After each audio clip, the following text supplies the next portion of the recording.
Hi everyone, I'm Tom and today I'm going to be showing you Streets, which is a tile-laying city building game from both the designer and publisher of Villagers. This is on Kickstarter right now, and if you feel so inclined, you can check the campaign page out in the corner of the screen or in the description. This is a prototype, although it's pretty close to the final stuff, especially all of the meeples and things. This is a representation of what the deluxe edition of the game is going to be like as well. There is going to be a standard edition available too, with cardboard money and the meeples aren't painted. So what are we trying to do in the game? We are both contributing to a communal city, but we are trying to make the most money out of our properties. Our properties all have valuation criteria. So, for example, this starter home that I've been given is going to be worth more money for the more parent symbols that I have. You can see there's one on the tile itself, and hopefully there's going to be more in the street that I would place this in. So on your turn, you choose one of the 3 buildings in your hand,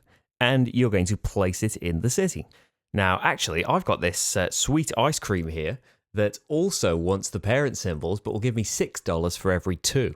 So hopefully we'd end up with an even number, but I think that's what I'm going to go for. Now the type of each building is printed on the back, so other players can see what kind of buildings you've got, but not what they actually do until they're out there. So you need to place it out onto the board. You either have to place it along an existing road the same way up, so this will be on the same road, or like the city park is to the station, the tiles that we start the game with, you can place it perpendicular, starting a new road. Now, I would want parent symbols for this. So there's already a parent symbol on there.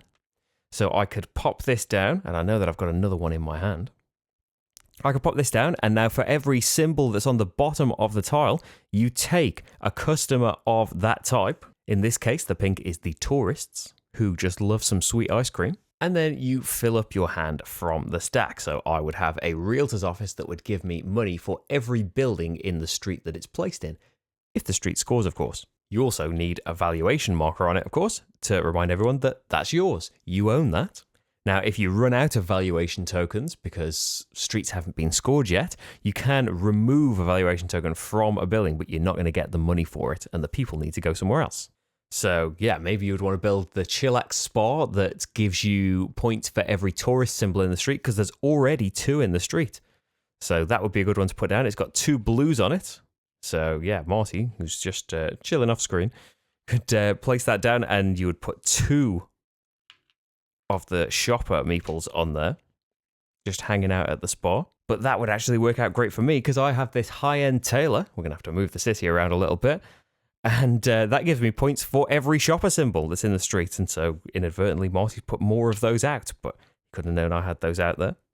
And you can, of course, go off in different directions here. So this one wants a load of wild symbols. Marty's got another one in his hand, so that would be okay. So he'd put that out and get a pink over there. But what I might want to do is close this street off, because I want the money from this. I want my valuation tokens back so that I can get going with more stuff. A street can have a maximum of 5 buildings in it. But I think in this case, the luxury apartments here are worth $6 if they are an enclosing building. And this is how you finish streets off. So I could place this perpendicular, starting a new street like that. It would have my valuation token on it. It would get a blue shopper on it. Just move everything along. And so when this street is closed in the future, this building is going to be worth $6. So I have now enclosed a street. On either side, there are perpendicular roads to it that has enclosed this street completely. So we would score the street, and it's all based on what's on the tiles. So the central station is just a starting building, doesn't score anything. We can get the sweet ice cream, gives me $6 for every 2 green symbols. Yeah, I probably would have been a fool to close this without putting my starter home out first. But yeah, that would actually get me nothing. It would get me $1, because you do get $1 for every shopper that's on here. So I would get 1. The chillax spa of Marty's would get $2 for every tourist symbol. So that would be worth 4, plus 2 for the people on there. So he would get 5, 6. And then the high-end tailor, $2 for every blue. Now, it includes symbols that are pointing in at the street from these enclosing buildings as well. So for every blue symbol, there is 1, 2, 3, 4, 5 times 2 is $10, and 1 for the shopper on there as well.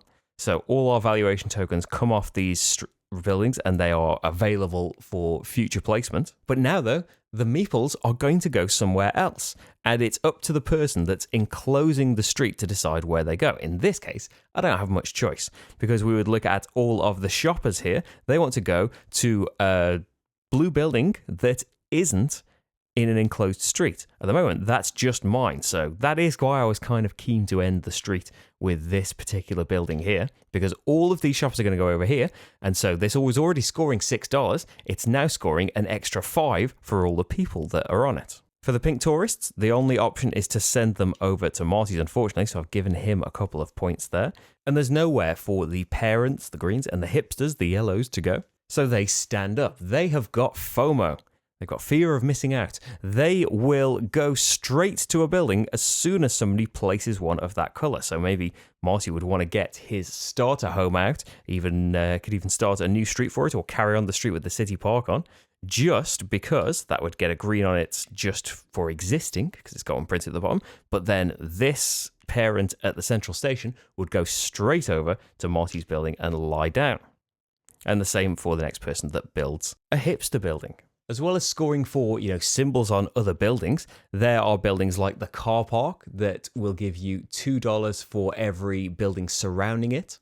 The microbrewery that will allow you to copy the scoring of any other building in that street. The posh nightclub would give you $3 for every one of your valuation markers in that street. And there are buildings like the tourist shop that reward you for the shoppers that are on the street. And so the game goes on, adding more and more tiles. So Marty might put down, a hotel that wants more of these pink symbols. And I could put down a tourist shop that wants, that gives money for all of the tourist meeples in the street. So it's all about seeing what opportunities are out there based on the tiles that are in your hand, but what your opponents have done as well, because quite often you will be creating opportunities for other people without realizing it. And of course, while trying to horn in on other streets, you also want to try and keep doing the one that I'm in, because, unless Marty gets an interest in a building over here, I need to close this myself if I ever want these valuation tokens back, because having to take one away and not get anything from it is a big waste of time and really sad to do. So we keep going until all the tiles are used. So all the tiles in the stack that remain and all the tiles in our hands are placed, and the person with the most money from the scoring wins. If you do have valuation tokens left at the end of the game, you do score them, but only half of what they would have scored if you had finished the street during the game. Now, in addition to the main game, there are two optional modules that you can turn on. They're not recommended to start with, but once you are familiar with the normal game, you can include business tokens. So when a street is scored in kind of reverse player order, so the last person to do it is going to be the person who enclosed the street, you look at your buildings in a street and pick one of the business symbols that's available on one of your buildings in there, and you take that symbol. So if you chose sweet ice cream, it's got the knife and fork on there. In the future, in future streets, this posh nightclub would give you 2 restaurant symbols. And there is also, the wild as well that would let you choose which one you wanted. At the end of the game, for every set that you've got of the 4 different symbols, you get an extra $10. But then there is also a majority bonus for each business type, where the person with the most in each type will get an extra $10 as well. There is also the Consultants expansion that adds consultant cards to the game, which basically give you a special power. So if you were the investor, when you place buildings, you can choose to put 2 valuation signs on it. You can only have one out at a time, and that doubles the valuation of that building. So if you really knew you had a great one going, you can double up on it. Downside of that is, that's another valuation token out there. That's fewer buildings you can have out at once. Some are restricted by the player count, like the Renovator here you can only have in a 3 to 5 player game, but it gives you the chance to build buildings on top of buildings in enclosed streets, and they score immediately. So for example, if I got another tile like the high-end tailor that gave you money for every blue symbol in the street, there are already a lot. There's already 5 in this street, so replacing, say, the sweet ice cream with another blue one would be absolutely fantastic. Also, I would have a wild symbol on my card. So every time I score streets, for the purposes of the building scoring, only I get to treat it as if there was an extra symbol of my choice on it. And even better for places like the Ferris wheel that reward you for having wild symbols in that street. And it can even be something like the contractor.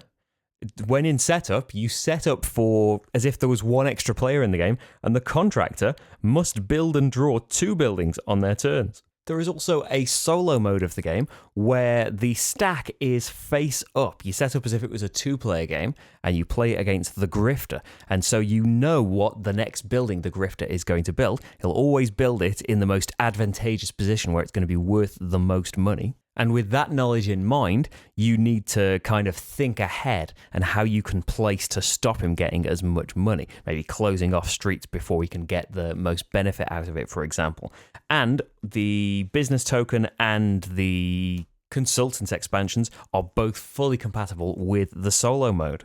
So that, I think, is Streets.